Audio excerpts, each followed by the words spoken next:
Yeah, baby. Go for it. What's good, everyone, and welcome to episode 85 of the Playconomics podcast, where we break down the business behind your favorite video games and provide you with sweet financial context for industry trends. I'm one of your hosts, Matt Mascari, and joined with me today, as always, is the live Bobby Kawicki. How are you doing, my friend? I am amazing. I don't know if I've ever been better. Wearing my Spider-Man PS4 shirt, so I am in high spirits because I am now joined in my PlayStation Blue themed room with my PlayStation first party gear by you, and we're ready to break down the business behind the world of games, Matt. You know it. And while you're in your PlayStation room, I'm in my Funko Pop room, waiting You're in a for landfill.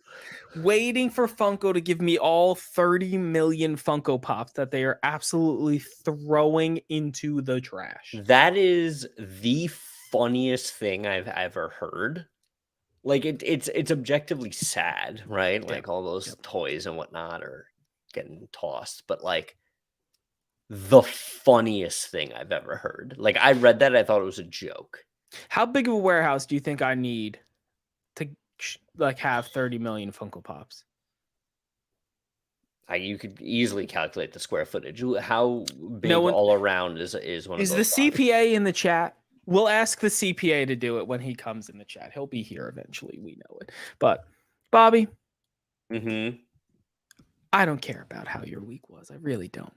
It was a lot of work, a lot of not fun things. You know what I do want to know about? How do you feel about EA/Apex cutting almost all of their QA testers? This is a week where my happiness is at an all-time high, and yours, your fandoms are just really taking a beating. And I'm sorry that that's the case, but Fire Emblem's doing great. Oh yeah, that's a fandom you definitely want to tell people you're a part of. All right, we're jumping right into the QA tester thing here. 110%. You're gonna talk about Apex. All right, so coming to us from GamesIndustry.biz is a report by Mr. Jeffrey Rousseau. You know me, love him. It says more than 200 QA staffers who most likely worked on Apex Legends were laid off. As reported by Kotaku, EA's Baton Rouge, Louisiana office has made quality assurance teams redundant. And just some key takeaways here, right? So it was about 200 QA people, and that was part of cost cutting and just really a process to streamline initiatives overall. And look, there's a couple directions we could go with this. Number one is EA okay? Because if you remember, somebody check on EA. If you remember, they were talking real big about the Apex Legends mobile port. Yeah. What no longer also exists?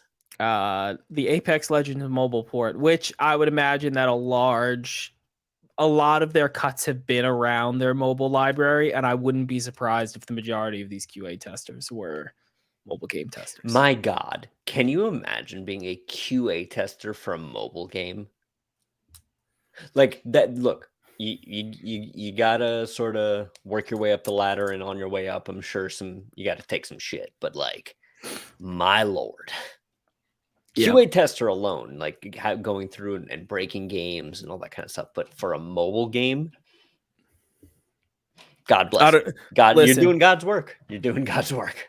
Listen, I do a little bit of QA testing for what I do in real life work, and it is such like mental fortitude work to try to go into something and break it, and to see what could somebody possibly randomly click on to just absolutely destroy what you're doing.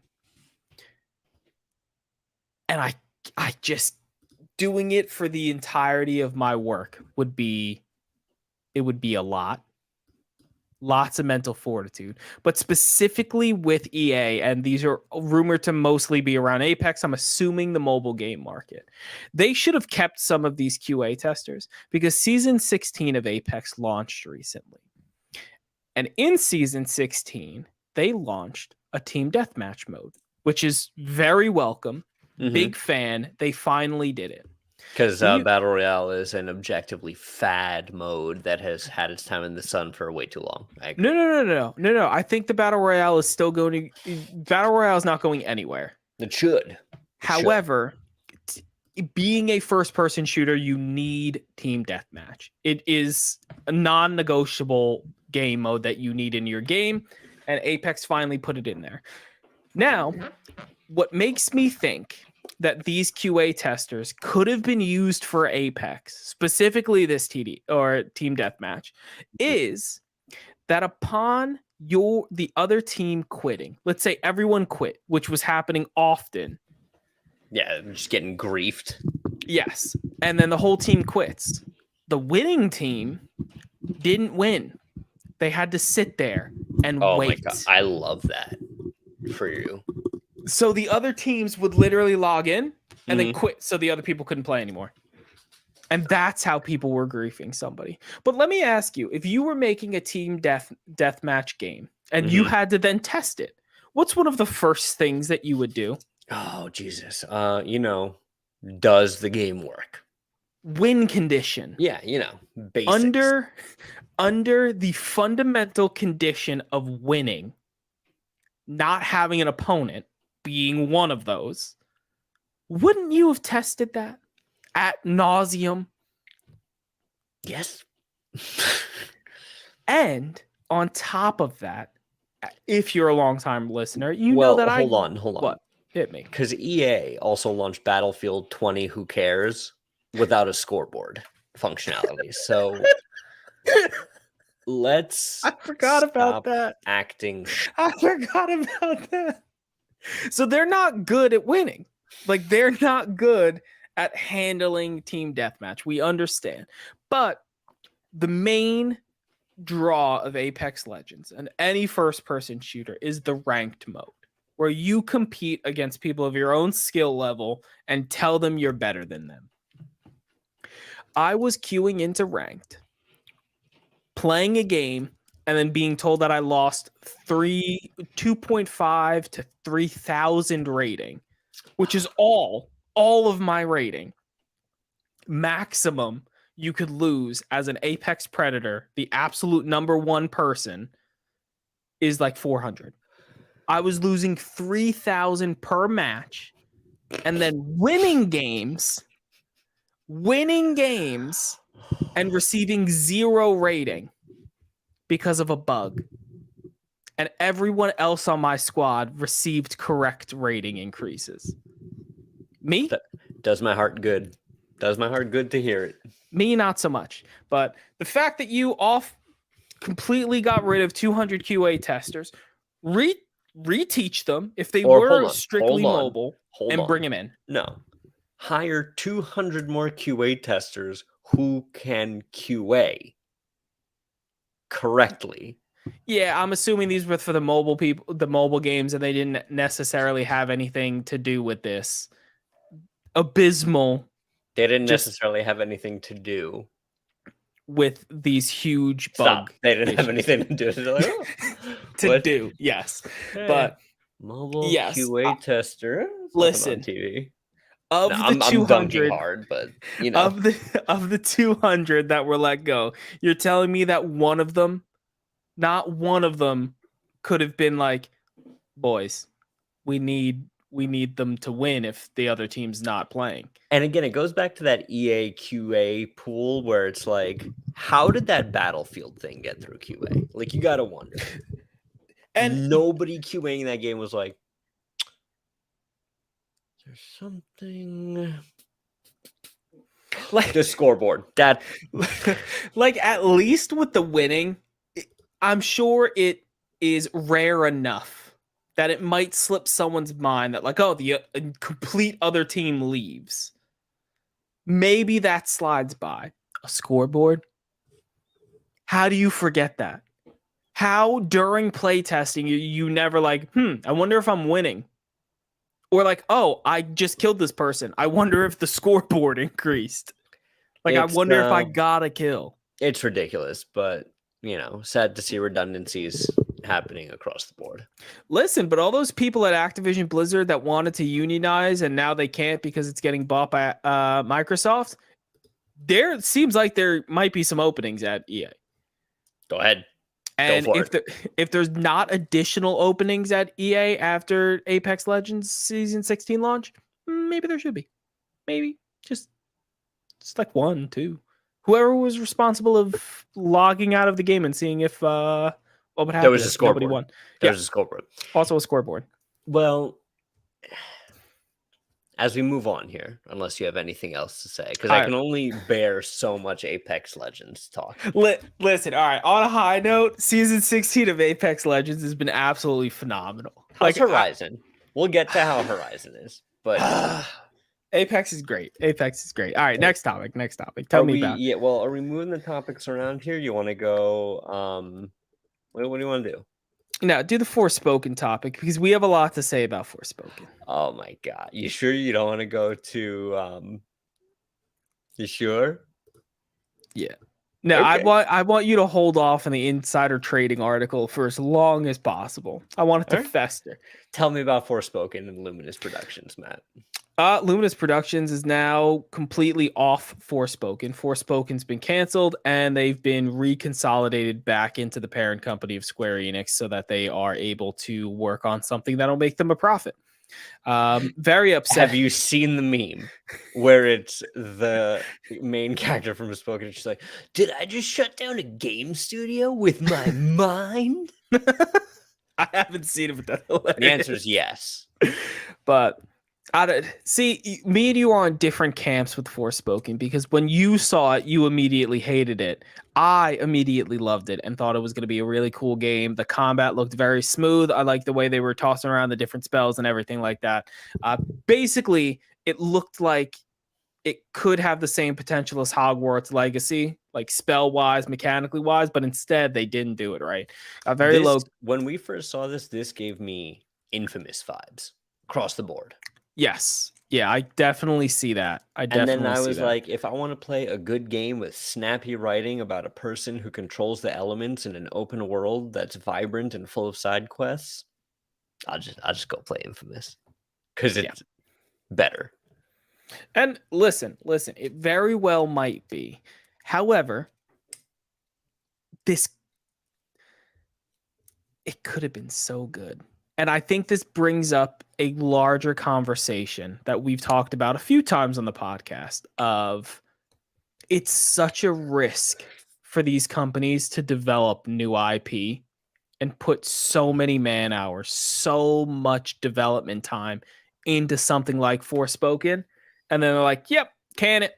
Absolutely not. And it released a month ago. Like, it's not like it's been alive for a year. The numbers are going down. No one's playing it. Nobody got the DLC. Straight up. They said they're committed to the patch.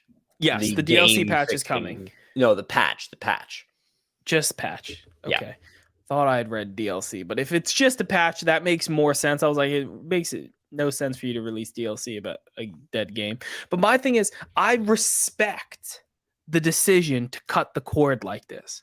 Because it takes moxie to be like, no, nope, not what we wanted it to do. And there's no reason to put any more resources into this. Everyone work on something more important. I got to push back. And I have two really good pushback examples. Hit me. You're Halo saying, Infinite. No, you're saying it's too much of a gamble to invest in new IP and new No. times. I'm not saying it's too much of a gamble. I'm saying it is hard to have this not work out.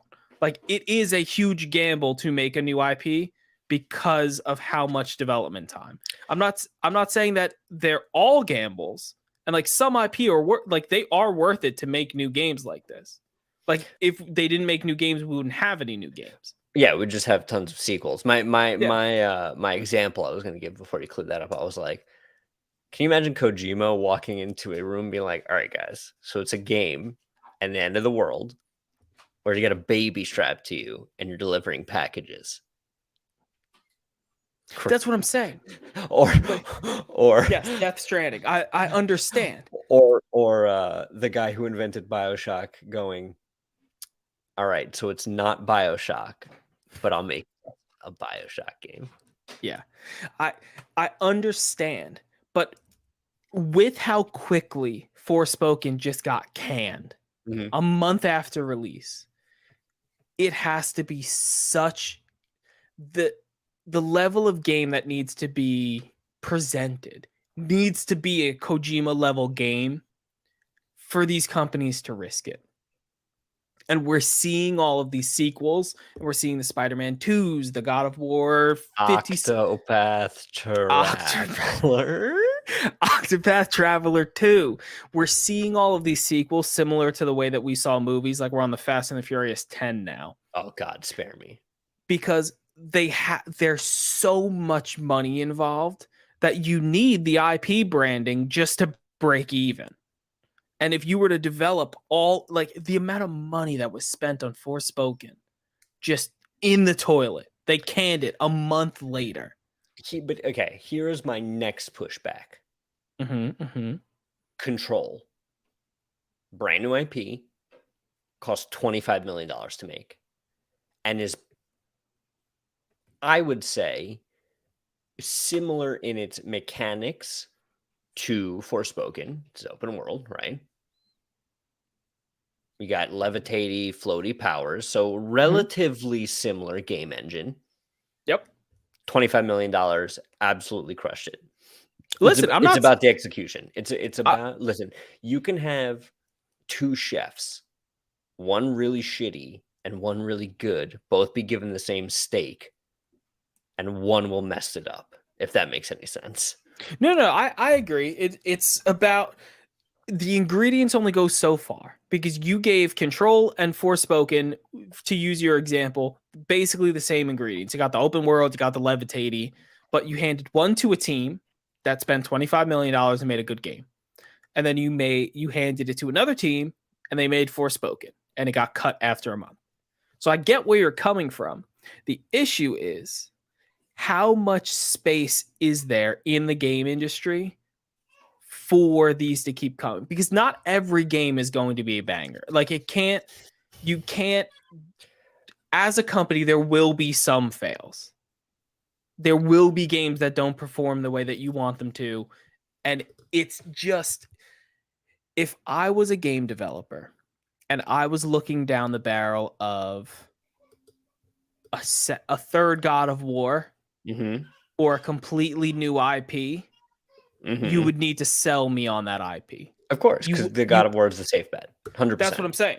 And it's just, I'm worried that we're going to get to a place in video games, because we're seeing it now in the ABK acquisition, how the first party games are very expensive and they need the tertiary sales to continue with blah, blah, blah, blah, blah. Spare me. ABK bullshit, we understand. But we're getting to a place where games are so expensive that it's very difficult to run that risk of a new IP and having it flop. I guarantee you, if you went back in time to ForSpoken and they were like, yeah, in that meeting where they're greenlighting it, and we're like, yeah, we're going to cut it off after a month, they would never do it. Never. The upside is really, really high, but the downside's really, really low. Correct. Really? Yes. Yeah. No. So the thing I want to say to kind of put my pin in this is that it's a convergence of everything, where games are, like Sean Layton said, getting more expensive and and take longer to make. Yep. And like we talked about last week, the P&L walls are closing in, where people are immediately like, fund game we know isn't going anywhere for 6 more months, or crumple it in the can at risk of some operating income. That's the one. Yep. And I'm concerned that we're going to start seeing I don't want to say a decline in new games, but I think we're going to see a lot of companies very skeptical to release new IP. And I think it's going to... I think we're already there. I'm right there with you. I think the days of that double A randomness, Yep. that mid 2000s where like, what is this? I've never even heard of this. We're done. Yeah. How many do you think we get per? Do you think they stop being? So we have, for example, Wolverine, completely new. Not a fair example because it's still Wolverine. Wolverine. Yeah. So like not a great example, but like I guess I think Redfall. I think it's going to be I think the middle is going to dissolve where the highs get higher and the lows get lower. Yeah. Like they're going to be jam-packed, awesome AAA legacy IP, big budget games, but we're not going to do any halfways anymore. Correct. I think the 6s and 7s, we're moving very quickly to a world where those are washes. Well, if you ask IGN, if you took the words right, we're there. There are no more 6s and 7s. You know, it was a 6. ForSpoken 6.5 and Destiny 2 Lightfall, which I'm not playing. The CPA warned us. Yeah, the CPA and the Paul entire Tassi reason said, don't I did play not download it. So thank you to CPA. Appreciate it. I didn't download it because I don't really like Destiny. However, Lightfall's not doing well. Not doing well at all. All right, Bobby. No, I need to have you read this because it has brought me so much joy this week. I've been sending you so many of the lock her up, lock him up, Donald Trump memes. Yep, you have. You absolutely have. So what Bobby is talking about and the news that we've been just very excited to get to you is brought to you by GameIndustries.biz. Yuji Naka admits to insider trading. Lock him up. Tagline: prosecution claims ex-Square Enix employee made a profit of $167,000 with insider information. So I'm sorry. Is such a small amount. Thank you. Thank you. Beautiful article written by Jeffrey Rousseau, and I'm going to pick you the highlights. One, $167,000. Not worth going to jail. Not even a little bit. Not worth losing my job. Then, in December, arrested again for insider trading. How on earth? And I have this whole diatribe that I'm going to read real quick about insider trading. It is one of the absolute worst things that you can be accused of in the business marketplace because it ruins literally everything, in my opinion, about running, owning, or being part of a business. You live and die by that company. And if you were at the level of that company where you have insider information, you should know better. And your company, your product, and most importantly, your obligation to your shareholders should trump $160,000. Yeah, like if this article came out and they were like 167 million, I'd be like, oh, dude made some money. But yeah, like you can tempt me with that. I have to. Because when I read, the story of Al Capone, Matt, this is very similar to Al Capone. Al Capone, famous gangster, right, Mm-hmm. is alleged to have committed mass murders and robberies. It's not what they got him for. Tax evasion. This is the same thing. This is a man who deserved to go to prison for Sonic.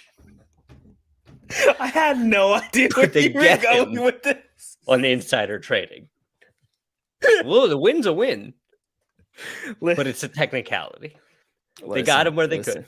This man has been going fast from the law. I could just imagine on like an FBI whiteboard, it's just this dude's face with like the Sonic spikes and like the Sonic body on him. Furthermore, they got him. And this is the real dunk. When when the only rip you can make insider trading is 167 grand, you know that the IP underneath the company is just not good. It's just not good. It's Square Enix that he was doing this to. And Sega. Yes, but at the time it was off of a Final Fantasy information and Dragon Quest. It's not like it was a Sonic dunk. I was trying to dunk. I know. The fans. You can't shit on Square Enix. Square Enix makes good games. Yeah, I can't wait for Final Fantasy 16. My digression. Me either, bro. I'm playing it. Yeah, buddy. So excited. No, in all seriousness, this is a sad but hysterical story. Like if this was like literally anybody else, I'd be like, oh man, yeah, well, play stupid games, win stupid prizes. But because it's the man who has had such a close relation, I had to. Do you know what I wish on this man? For what he's done, the crimes he's committed, both through Sonic and through just insider trading as a whole. I hope his next job is at Nintendo. Oh my god, you're so funny, because I was thinking like, like you watch prison movies and like, oh my god, they're gonna sharpen toothbrushes or something. They're just sharpening SNES controllers. They're sharpening Wiimotes. I hope he gets a job at Nintendo, because I wish he would try to do this to Nintendo. Imagine. Oh, he'd be black-sided immediately. That's what I'm saying. Like, the only thing, there is two certainties in the world of gaming. One, Nintendo's going to release a Pokemon game and it's going to disappoint literally everyone, including myself, but I'll buy it anyway. And two, if you cross Nintendo, they bring lawyers from literal hell. It's like, call Lucifer. No, they get the Disney lawyers on the line. They get they're like, remember...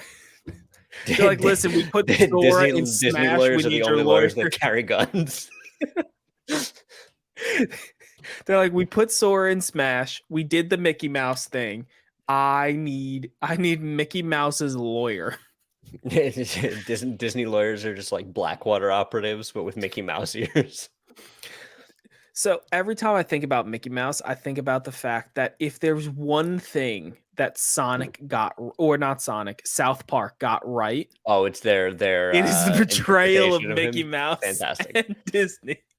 And that's what I expect. But that's my pin. My pin is I hope he gets a job at Nintendo, and I hope he messes around and finds out. I need the Chat GPT people out there and the AI presidential voices. Give me a Trump campaign rally where he's rallying against Yuji Naka.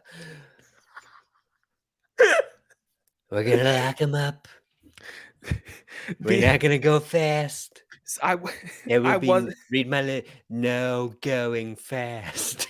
I wasn't gonna bring it up. I wasn't gonna bring up the amount of those AI videos that we have been sending back and forth to each other.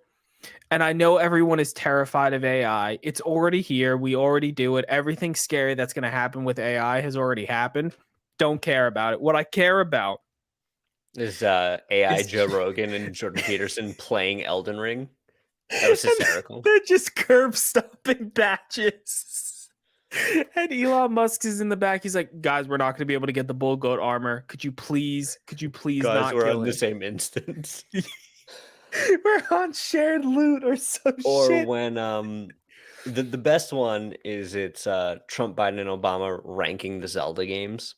Oh my god, they did it with Pokemon. You have to watch the Pokemon one.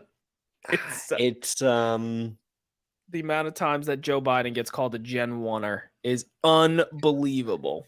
But the real gem of those videos is the photoshops of each of the presidents with like the gamer headset on, and Donald Trump's got the code blue Mountain Dew. It's perfect. It's unreal. Perfect. It's unreal. Absolutely unreal. But you know what else is unreal, Matt? The fact that this is the greatest thing to ever come to gaming ever. Literally ever. It's better than any Fire Emblem game I could think of off the top of my head. Guess what? They rated the Fire Emblem games. Love it. Oh, I was going to say it's unreal how good the Dead Cells Castlevania DLC is, which is what I've been playing. Yeah. All right. So explain to everyone, what are you playing? How much fun has it been? Blah, blah, blah. It was great. It's it makes me angry that it's a Dead Cells game. It makes me angry that I first bought Dead Cells on the terrible Switch. But it's so good. It's like I just wish it wasn't a roguelike. I was like, just give me this, but just actually make it a Castlevania game. Just hey Konami, I know you guys are real keen on letting people use their IPs. Let Motion Twin, the people who make Dead Cells, just make a Castlevania game because it'll be so good. All they gotta do is make it. Yeah, that's what I've been playing. Matt, how is what happened? Oh yeah, you bought a PS5. How's your PS5ing going, pal? So I'm gonna make you happy and I'm gonna make you sad all at the same time. So as you know, I've been traveling. Story of our life. I just got back from Charleston I was there for like 4 days. Did you wear a linen suit, an all white linen suit while you were there? I did not. Like a Southern belle? I didn't see anywhere near as much linen as I thought I was going to. Very upset about it. Did you and Sarah recreate the end of Gone with the Wind? Even though I'm pretty sure that's Georgia, that Gone with the Wind takes place in, not Charleston. Believe so, yeah. No, we did a lot of walking around the town. We did a lot of eating. We did a lot of drinking. We did a lot of the usual Matt and Sarah antics in a new town. But I wasn't able to play that much Horizon. I have been playing. Fantastic. Shout out to the CPA for reminding me that I can power slide and shoot that bow. I got literally every power up I currently have and every talent point has been going into making that power slide the most effective thing possible. And the slowing down time. Yep. It's the only way that I fight anything. I fight bosses with it. It's the only thing I will do.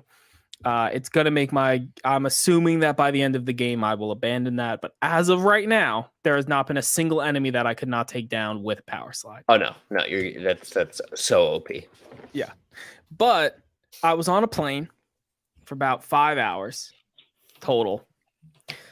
And I've been trying to get through Fire Emblem because this one is a lot more convoluted than the previous one on the Switch, and there's such a steep learning curve that it's getting difficult to play it because it's literally there's 26 chapters. I'm on chapter like 19 or something, and they're taking me like an hour and a half to 2 hours per chapter.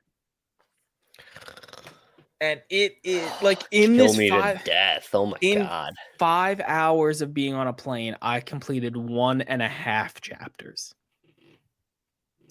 And I was like, obviously, I'm not using like cheese strats where like I'm just going through the like least turn count kind of strats. Where gotcha. Like, okay, that was gonna be my next question. Yeah, because I don't play like that, and my characters aren't optimized to do it. If I tried to do that and just warp my team to the boss, they would get murked like immediately. Can't do it. Not strong enough because I don't break the game. But oh my god, it's so long. The combat is fantastic. Those 2.5 hours, that 5 hours went so quick. But the min-maxing, the micro, said no one ever. No, it really sped that time on the plane. It was well spent. That was a beautiful use of my time. But oh my god, like. And to be clear, you do not consume liquor during these flights, do you? When being forced to play Fire Emblem? No. I had a beer. Just because I was in an airport, you can't not drink at the airport. But Of course. But like I can't even think about devoting time during the week to Fire Emblem because it's my entire night to play one level. It's so much, but it's a real slog, huh? No, it's not a slog because it is very fun. Like it's so good. Like it is peak Fire Emblem. However, it takes so much out of you. You have to think, you have to position, you have to reposition. There's so much going into it. It is an absolute. If you like strategy RPGs or tactical RPGs, I think is what the actual name for it. Fantastic game. Way better than Project Triangle Strategy. Way better than Fell Seal Arbiter. Not true. It's so much better. It is so much better. And there was another one I recently played. It might have been Triangle Strat. Oh, Ogre Reborn. Tactics Ogre Reborn. Also better than that. Tactics Ogres Reborn was good, but this is better. This is way better. Highly recommended if you like tactical RPGs. If you do not like tactical RPGs, unless you are into some heavy weeb shit, don't play it. Don't play it. You have one of those two things. Disclaimer. One of those two things. High level tactical RPG gameplay, weeb shit. If it's not one of those two things, do not pick up this game. It's not for you. Wow. With an endorsement like that. Listen, I tell the people it meets both criteria for me. This is the perfect game for this guy. But if it ain't for you, don't play it. It's really if it ain't for you, don't play it. Listen. Just like God of War. If it ain't for you, don't play it. Well, listen, man, God of War is a genuine masterpiece. And real quick, I just need to share with the people at home. Actually, I'll put it in the edit. Do you know what Midjourney is? You're talking about AI here, taking a bit of a sojourn. You know what Midjourney is, right? Nope, hit me. It is a AI art generator. So I have here with me. Did you type it? Tell me you typed in Fire Emblem V-Pics. No. I don't need to end up on any watch lists. Good. Sonic the Hedgehog kissing Shadow the Hedgehog, like the end of Gone with the Wind. Nobody wanted this. And if you want that photo, join the Discord, because I'll be posting this. This is in there. It's perfect. Absolutely phenomenal. Love to see it. What's going on with the ABK Sony thing? Because it's a day ending in Y, which means... Do you want to completely skip over your hype about PSVR 2?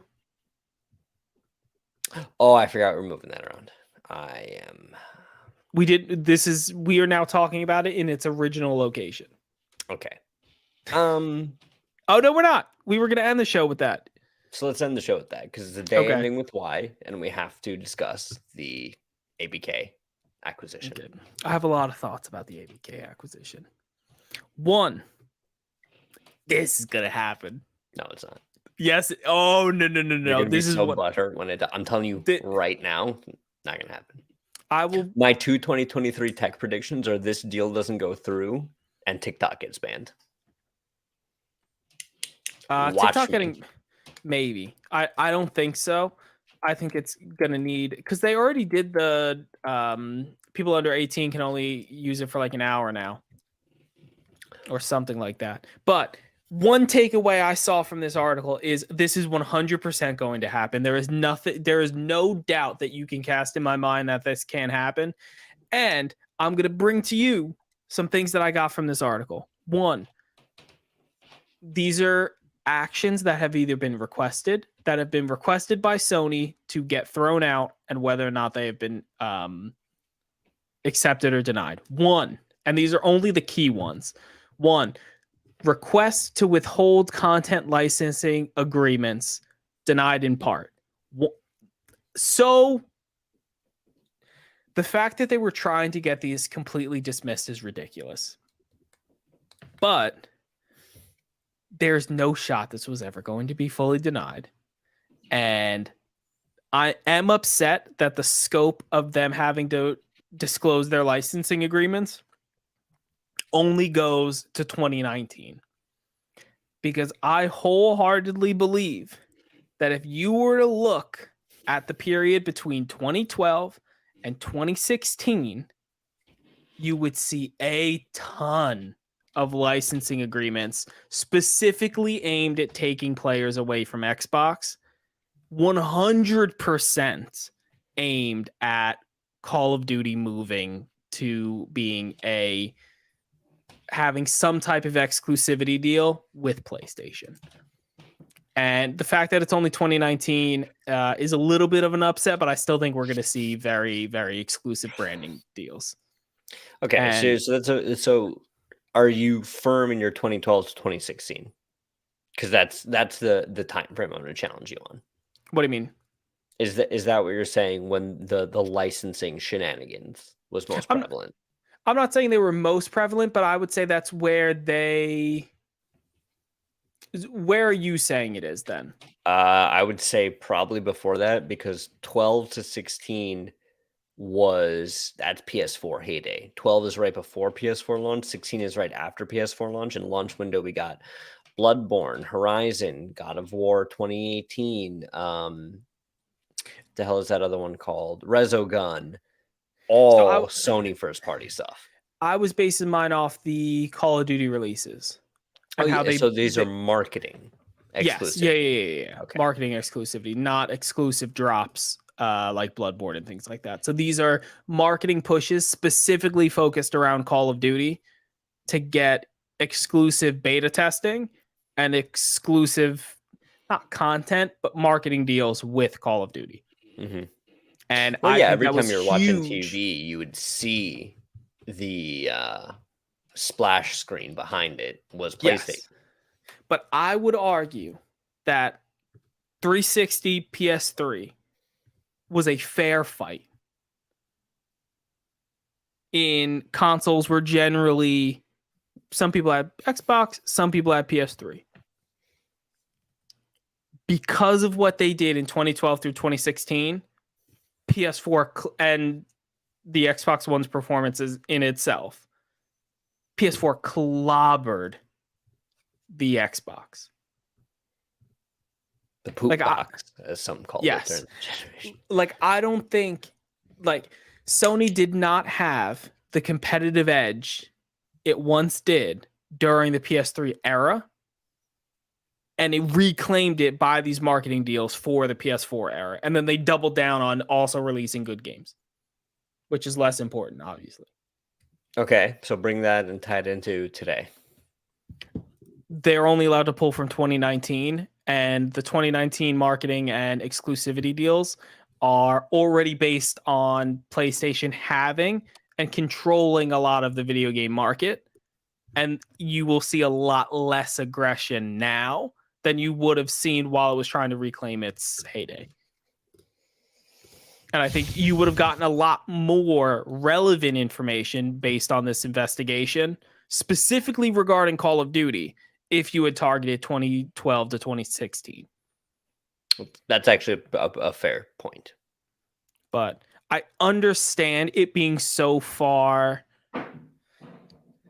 I don't understand them not reaching to the beginning of the Xbox versus PlayStation war. I don't understand why anything that has an Xbox release date, anything that PlayStation is around, and both of those two consoles exists, why that's not relevant. Mm-hmm. But I'll take something over nothing. If they had just completely denied this. But I think they're going to miss a big piece of it. I think this is them hitting only 2019 is a loss for Xbox in this fight, in this battle for the soul of the fandom. Are we cool to move on to the next legality access granted / denied? Bring it home. Request to withhold employee performance reviews and evaluations. Why did you ask for this, Xbox? Why did you ask? Because they were definitely oh my god, we're gonna get them. We're gonna get them on something. We're gonna get them on a technicality where it's these people weren't showing up on time, or they were staying too long. They're looking for anything. Yeah, it was granted. They will not be giving performance reviews. The next one was request to deny access to Jim Ryan's declarations about the FTC. That was denied. And Sony's proposal for why this shouldn't be included is that Xbox already has access to anything that Jim Ryan would have said in previous documentation. However, they're fishing. No. That means that there is something in what he said that they do not want copied verbatim. And there's going to be something not good. Fuck Phil Spencer. Yeah, it's going to be Xbox sucks. It's not competing with us. Can't they just stop? And that's what they're going to find. That's the soundbite that I'm giving to the AI. Yeah, that's it. The next one is that they wanted to limit the scope of a custodial search. So basically what a custodial search is, for anyone that doesn't know, for some of our less business savvy listeners. For our troglodyte listeners out there. Yes. It's basically what Sony was trying to do is keep them from looking at anything that the person who they're looking into is no longer at the company. So for example, if a QA tester was hired in 2019 to 2021 and then they hired a new one, they can't look at the 2019 to 2021 information because it was a previous employee. And that's ridiculous because that limits like they're giving you everything in 2019 is inbounds. Why should something that a marketing team did in 2019 be irrelevant just because the person's not here anymore? Sony still did that. How can you say that, oh, this marketing department, it wasn't headed by the same guy in 2019, so we're not going to give you that information? Yeah, fair enough. Okay. That's ridiculous. I'm just being a bit of a goose. Next. Request to exclude Lin Tao and Hideki Nishino as custodians. And yeah, this one you might want to go into a little bit because this one's a little inside baseball-y. So as the Senior Vice President of Finance, Corporate Development and Strategy, Lin Tao, and the Senior Vice President of Global Product Strategy and Management, Hideki Nishino, their information is relevant. Highly, highly relevant to corporate and business strategy, specifically regarding global market and corporate development and strategy. There is no planet that those two people's information cannot be included in this. It's corporate strategy and product strategy, the most relevant things to a company. Literally barring nothing. Thoughts? Okay, fine. Last one, and I'll let you breathe after this one. Request to include in-house antitrust lawyer Greg McCurdy's as a custodian. Yeah, that's a no. It was denied because what we are going to find out is that they hired this antitrust lawyer to put up a whole bunch of legal jargon and blah, blah, blah, and this, and this that had no basis. And this is going to be the most important thing that comes out of this discovery period, besides the marketing deals. Or the rumors that Xbox was going to shut down if this deal didn't go through, or that Sony was going to shut down. It was Sony. Sony was going to shut down. Yeah, whoever was tweeting those needs to be just send him to the moon. Also send him to Nintendo, but make him work for Nintendo. But they're going to subpoena this lawyer Greg McCurdy's information, and it's not going to be good for Sony. This deal is going to go through. Sony has been making a huge stink about it, but everyone else is coming on board. Deal gets blocked. Who blocks it? Banned. Who's going to block it? FTC. The FTC is not going to block it. The European Trade Commission. The European Trade Commission is already good to go.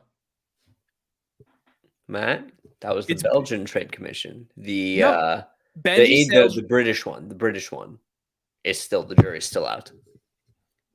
There's no shot that one of those is for it and one of them is against it. They made a unanimous decision. If this deal doesn't get stopped, I'll play a Fire Emblem game.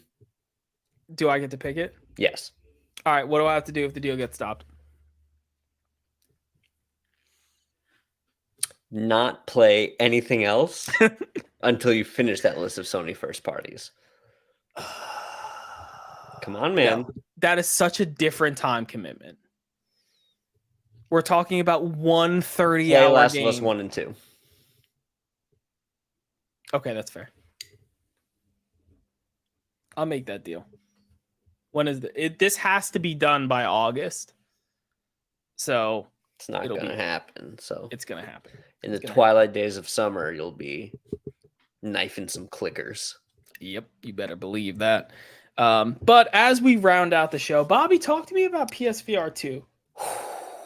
So this comes to us. This is actually a CNBC video, right? And this is from Damien Thong, and he's from Marquee Capital Securities, and it just basically went over that the success of PS5 is a prerequisite for the success of PSVR 2. And I know that's like the sky is blue, the grass is green, the birds are in the trees kind of thing. But we've been ruminating on this for a little bit. And I think that despite a soft launch period, I think now that you find the main consoles in the stores, I think between now and Christmas, you're going to see a noticeable marketing push behind PSVR 2 from Sony. All right. So what would you consider a success for PSVR 2?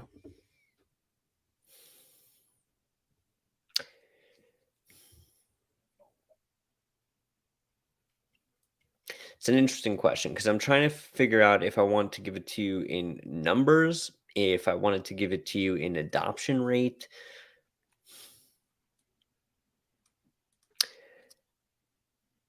Okay. Personally, hold go ahead. Give me your thoughts. I want, because here is a transferable fraction. I want there to be a 5-3 main game to VR ratio for everybody who owns both. For every 5 hours they spend playing a main game, they spend 3 hours in a VR game. Because that'll be the stick. I'll give you that. I don't think there's any shot. Why? Because I just don't think that it's very trackable at the end of the year. Yeah. Sony's going to do that Spotify Wrapped thing. Yeah, they'll put numbers on it, but I just don't see it because I feel like the majority of, I guess these would be the people that what I'm trying to say is that the people that are constantly playing their PlayStation are not playing games that are going to transfer well into VR. And I think that overall, if you're going to want, I guess what you're saying is that it would only be for the people that have both. Well, you need both. You can't play one without the other, right? No, what I'm saying is that in the grand scheme, like in PlayStation overall, there's no way that number tracks.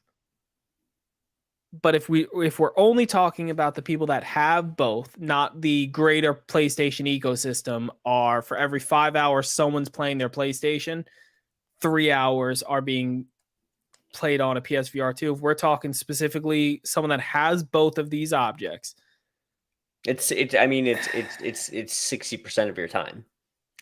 No shot.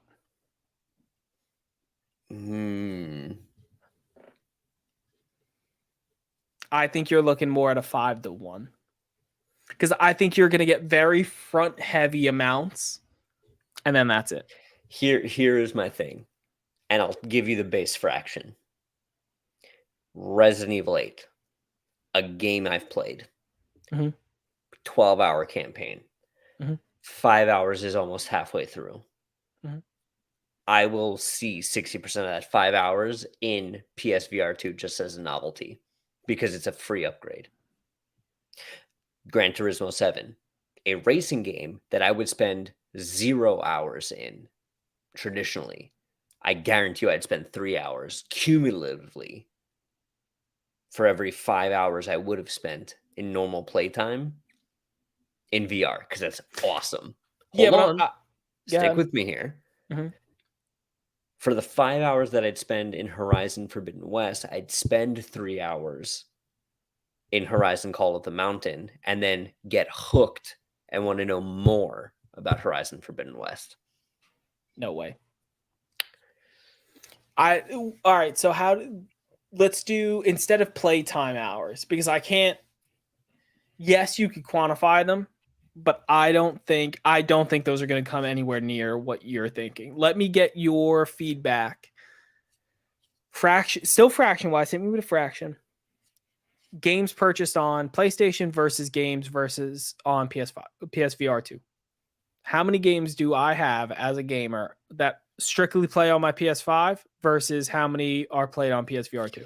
See, that's the thing. I think that's the losing strategy. I think PSVR has to be the mid 2000s multiplayer. You remember in the 360 era where every game, even if it wasn't multiplayer, had multiplayer? Mhm. That's what this needs to be.